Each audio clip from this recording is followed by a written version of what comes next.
All right, everybody, thanks for joining us again for another day at the rescue. Today's a little bit of an impromptu day. We were going to work on the pond like we showed you last episode, but today we have to do something different. We went to the East Coast this last week to pick up a python and a boa constrictor, and you won't be able to see because she's darker colored, but upon getting back and inspecting, we saw that our latest ball python has mites. Now, mites are kind of like a tick for dogs or humans where they kind of bite and suck your blood. They get underneath the scales of these snakes. The unfortunate thing is this snake was living pretty close to a boa constrictor that we did not quarantine, who ended up in the room. We don't have a proper quarantine area just yet. We're working on that. So to be precautionary, because mites can travel about 8 feet, we're going to treat everybody today. It's going to be an amazingly tedious day. I hope you have an amazing time watching what another day at the rescue looks like.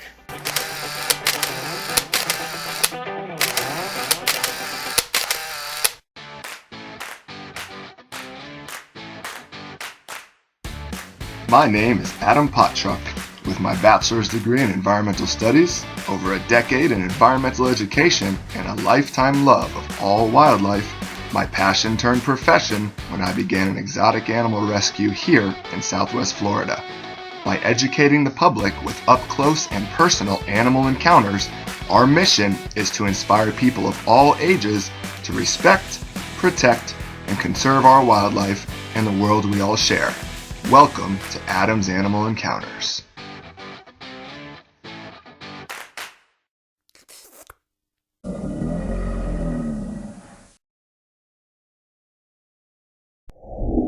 So we're going to head into the reptile room and check out the boa constrictor, Coco, that came with this ball python, and they actually didn't give us a name for her. So we thought it'd be really fun for our subscribers, our followers, to come up with a name for this gorgeous gal, a name for this future YouTube superstar. So put it in the comments, and we'll choose the best one. And the name will live with her for the next 15 to 20 years, for the span of her life. So we'll leave her back in quarantine, and we'll go check on Coco. Let's fast forward inside and get our first look at Coco.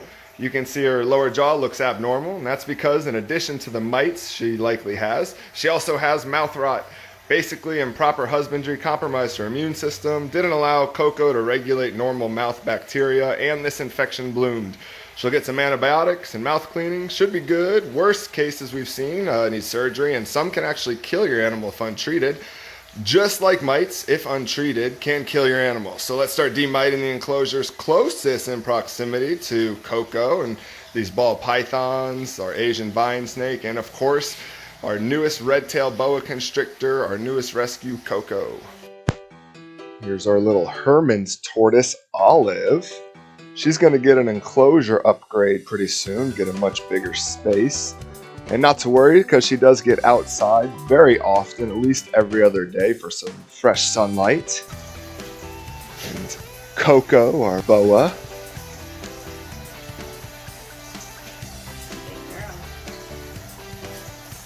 She'll eventually get an upgrade to go outside, as well as all of our animals that can happily survive outside. That's our goal, to get them all happy and moved outside, eventually. Move on from there. This is that first ball python that we showed you that has the mites that we know about.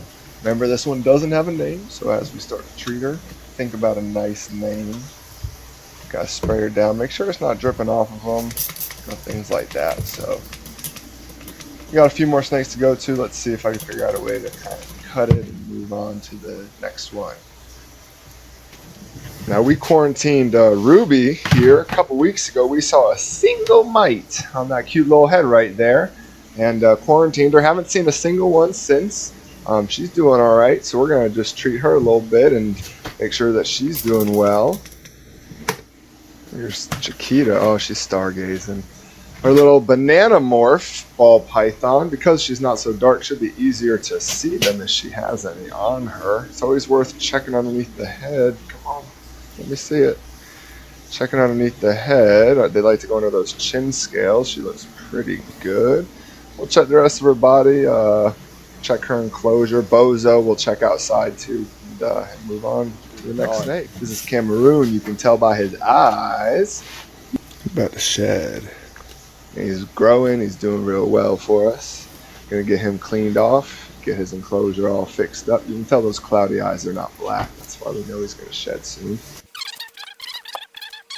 Good thing, I think we found a mite on him, which would kind of make sense because we think the boa has him, and this snake lives awfully close to the boa. Oh, that's not a good sign. Well, it's a good thing that we're doing this. Let's keep on moving through, get Cameroon cleaned off, and cruise on to the next critters. Well, looks like the new boa constrictor we got does have mites, and I was trying to pull them off her chin a little bit. And man, I am so glad we caught this early. See all those mites? All those little specks are mites. That poor snake, all these little things chewing on her. All right, here's Bozo, one of our ball pythons. This is one of our albinos. I did see a couple little mites on him earlier, so let's check him out so I can show you what a mite looks like on that snake a little bit easier. Well, of course, now I don't see them on Bozo. Let's see if we can check him out. Doesn't look, maybe there's a small one under his tail there. I don't really look. Oh, there's one perfect example. And even on this yellow snake, they're hard to find. There we go. There's a mite right there on her skin. You can see it moving around. Yeah, it's actually moving. So we're going to kill that, give her a little spray down, take care of these mite problem for Bozo, or albino mango ball python, something like that. Maybe somebody let us know. Alright, so we got Bozo in the container. Going to give her a nice cleaning with this natural chemistry reptile spray. Appreciate Discount Pets over in Cape Coral hooking it up. If you do any pet shopping, Discount Pets, family owned and operated, great little store. So then we take all of her things and we soak them in a solution with a little bit of vinegar, a little bit of bleach. I know bleach can be bad, but it's a great way to clean mites as long as you clean it off before. It's a great way. So we're gonna put all of our rocks and stuff in there. We're going to remove all the substrate, give it a good cleaning. We're going to spray the tank out and hopefully get this mite problem under control with Bozo.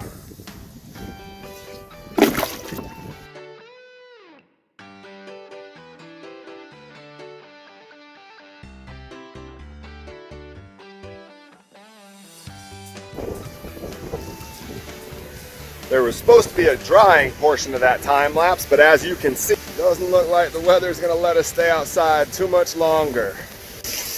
Alright, it looks like Chiquita and I and the rest of the gang got to hold off a little bit till this lovely Florida rain. Excited to have some rain passes by.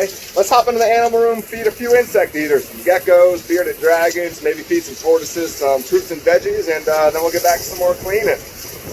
Oh boy, it is coming down.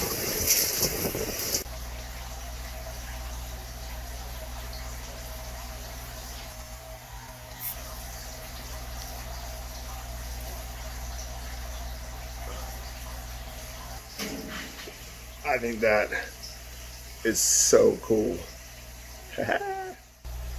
Mr. Bruce just enjoying some sun. I just gave him a little bath. So what we'll do is we'll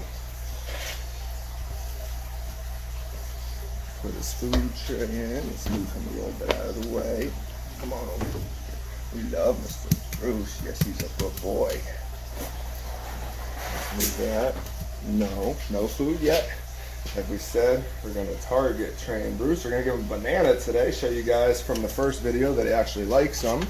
He touched that and there's his food. Loves his bananas. They are omnivores. We try to give them as varied as a diet as possible.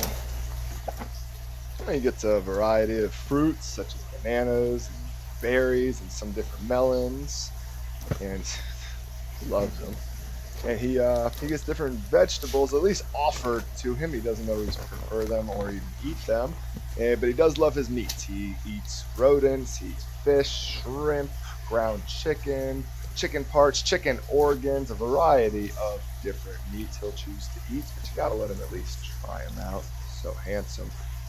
They do get pretty big, and they are kind of a handful as a pet, which is why, unfortunately, we do see them in the Everglades. It's a pretty similar ecosystem and habitat and climate, so they survive pretty well. Remember, they're an invasive species. We don't want them there, really.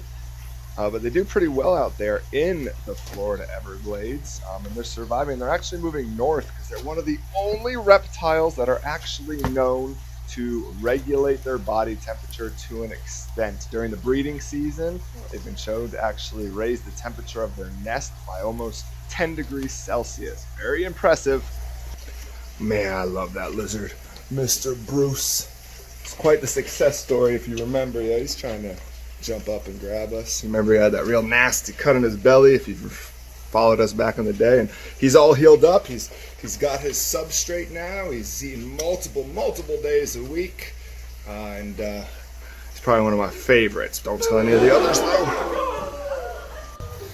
I'm gonna feed our little Hermanns tortoise Olive some arugula, some romaine lettuce. She's coming out of her water dish over there. She's about to have an enclosure upgrade. Don't know if we'll get to it today, but going to increase her square footage here. She's got arugula, romaine lettuce, and then tortoise pellets, which really are a fortified diet. That'd be enough for her, but we like to give them a little bit of a variety.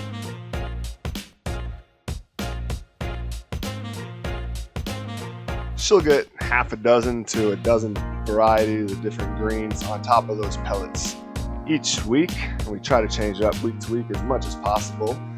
They're a tortoise found primarily in the Mediterranean, Greece and Spain, different areas, Romania. Her name is Olive, again, and you can see, and probably hear, she's pretty full. She makes noises like I do, like when I'm full, and she looks like I do when I'm full. Let's move on, keep miting. Now leopard geckos like Leo here don't really get mites. They can, kinda, but not really. Their scales aren't the right way for it. So that's nice as we wait for our boa enclosure to dry and a couple of our 10-gallon tanks to dry. Let's just flip around and let's see if you can see this is Bozo's 20-gallon tank right here. So I want to kind of show you how much we put in there, how we're gonna let it dry. So we'll spray this bad boy out real quick. Get all the areas. It's important to let it dry before you put the animals in. And it's important not to spray their water dish, their eyes, their mouths, anything like that. All right. When I do these, I basically pretend that I'm a mite. Where could I potentially hide? What little crack could I squeeze into? And I make sure to get there. Think like a mite thinks.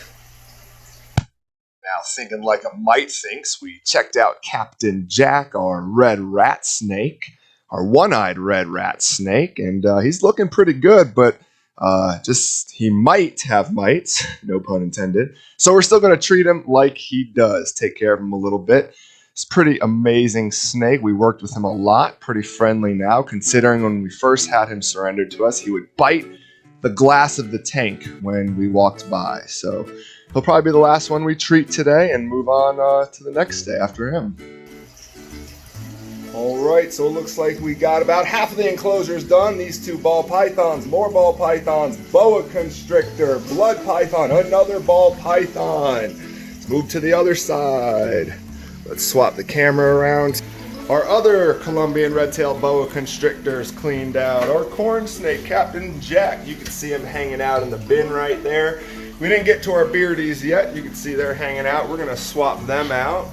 You see Lawrence feeding them. They're getting their little grub on, things like that. You see, here's their little beardie. Is he hungry? Oh yeah, he's good. He loves his little food. So we're gonna get them all cleaned out tomorrow. Let's see, we've got another handful of ball pythons over here. We're gonna get all cleaned out. Corn snake, rosy boa, get the rest of them cleaned out. That's pretty. They're in the bins. We like to let them sit in the bins until the next day. Let those tanks dry out because you really shouldn't put the animals back into the enclosures when there is the Mite in there. Pretty much the end of the day though. So the last thing that we got to do today is we're going to end up topping off our waters here. The way that that Mite works is it dehydrates the mites. So you got to make sure, even though it doesn't say it on the bottle, you got to make sure that you make sure all your reptiles have some water for that night. It's going to dehydrate the reptile a little bit as well. Don't give them too big of a water dish. You don't want them crawling into it and getting that that chemical in the water dish, just something they can crawl up to, slither up to, get a few little sips of water. They're going to be a little bit more dehydrated after that. Like I always say, exotic animals are a lot of work. It's not for everybody. Do your research. Mites are a pain in the butt when you get them, and if you have a few animals that can harbor mites, it can spread around real quick, as you saw today. Put a full day in today and only got about half of the enclosures done. Exotic animals, a lot of work, not for everybody. Do your research. Until next time, like I always say, keep being good to our world and all the animals in it.